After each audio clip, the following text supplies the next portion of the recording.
चला तर मग आज आपल्याकडे एक बातमी आहे, त्यावर जरा बोलूया. हं, भवानीनगरमधलं क्रांतिसिंह नाना पाटील विद्यालय हं. आणि ज्युनियर कॉलेज, तिथे 26 जून 2025ला राजश्री छत्रपती शाहू महाराजांची जयंती झाली, अच्छा.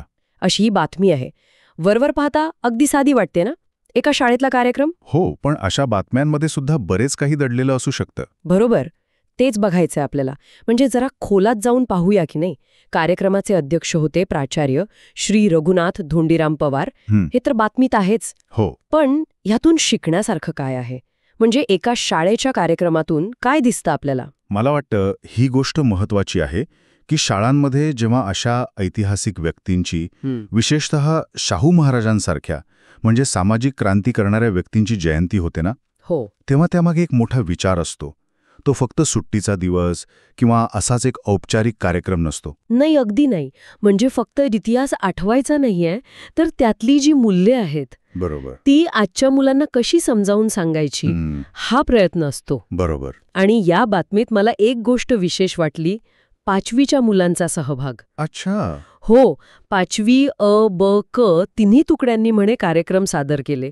हे खूप महत्वाचं वाटलं हो, मला. अगदी अगदी. कारण इतक्या लहान वयात जेव्हा मुलं अशा गोष्टींमध्ये भाग घेतात, हां. तेव्हा त्यांना फक्त माहिती नाही मिळत, हं. तर कुठेतरी एक भावनिक नातं तयार होतं त्या विचारांशी. आणि नावं पण दिली आहेत बघ, गायत्री बोकारे, मुसद्दिक मुल्ला हो, कुमारी हरले, कुमारी मदने. आणि गुरुकुल प्रमुख श्री नलवडे सर. म्हणजे अनेकांनी भाषणं दिली आहेत. हं. याचा अर्थ काय की बरेच लोक आहेत सक्रिय होते, विद्यार्थी पण आणि शिक्षक पण. आणि मला हे पण वाटतं की म्हणजे फक्त शिक्षकांनी भाषणं देण्याऐवजी जेव्हा विद्यार्थी स्वतः काहीतरी करतात, जसं या बातमीत म्हटलंय, हो, तेव्हा तो विचार जास्त खोलवर पोचत असेल त्यांच्यापर्यंत, नाही का? शाहू महाराजांचं काम ते सामाजिक न्यायाचं, समान संधीचं, बरोबर. ते अशा कृतीतून जास्त कळत असेल मुलांना. नक्कीच, 100%. कारण शाहू महाराजांनी काय केलं, समाजातल्या रूढ चुकीच्या गोष्टींना आव्हान दिलं, शिक्षणाचं महत्त्व ओळखलं आणि ते सगळ्यांपर्यंत पोचावं म्हणून जीवाचं रान केलं. हं, हे फक्त पुस्तकात वाचून जेवढं समजतं, हं. त्यापेक्षा जास्त जेव्हा विद्यार्थी स्वतः त्याबद्दल बोलतात, काहीतरी सादर करतात, तेव्हा ते विचार जास्त पक्के रुजतात. म्हणजे हा फक्त उत्सव नाहीये, नाही नाही, तर हे मूल्यांचं एका पिढीकडून दुसऱ्या पिढीकडे जाणं आहे. अगदी अगदी हस्तांतरण आहे हे. आणि यात अजून एक गोष्ट आहे, पर्यवेक्षक श्री विक्रम पाटील सर आणि बाकीचे शिक्षक कर्मचारी, हो हो त्यांची उपस्थिती, हो हो, यातून काय दिसतं, म्हणजे शाळेची पण एक कमिटमेंट दिसते या विचारांशी. बरोबर. फक्त विद्यार्थी किंवा काही शिक्षक नाही, तर अख्खी संस्था यात आहे. हो, याला काय म्हणतात, त्याला इन्स्टिट्यूशनल बाईन म्हणतात. म्हणजे एक संस्था म्हणून आम्ही या मूल्यांना मानतो राईट. आणि ती रुजवण्यासाठी आम्ही सगळे एकत्र आहोत. अच्छा. हां, संदेश जातो यातून.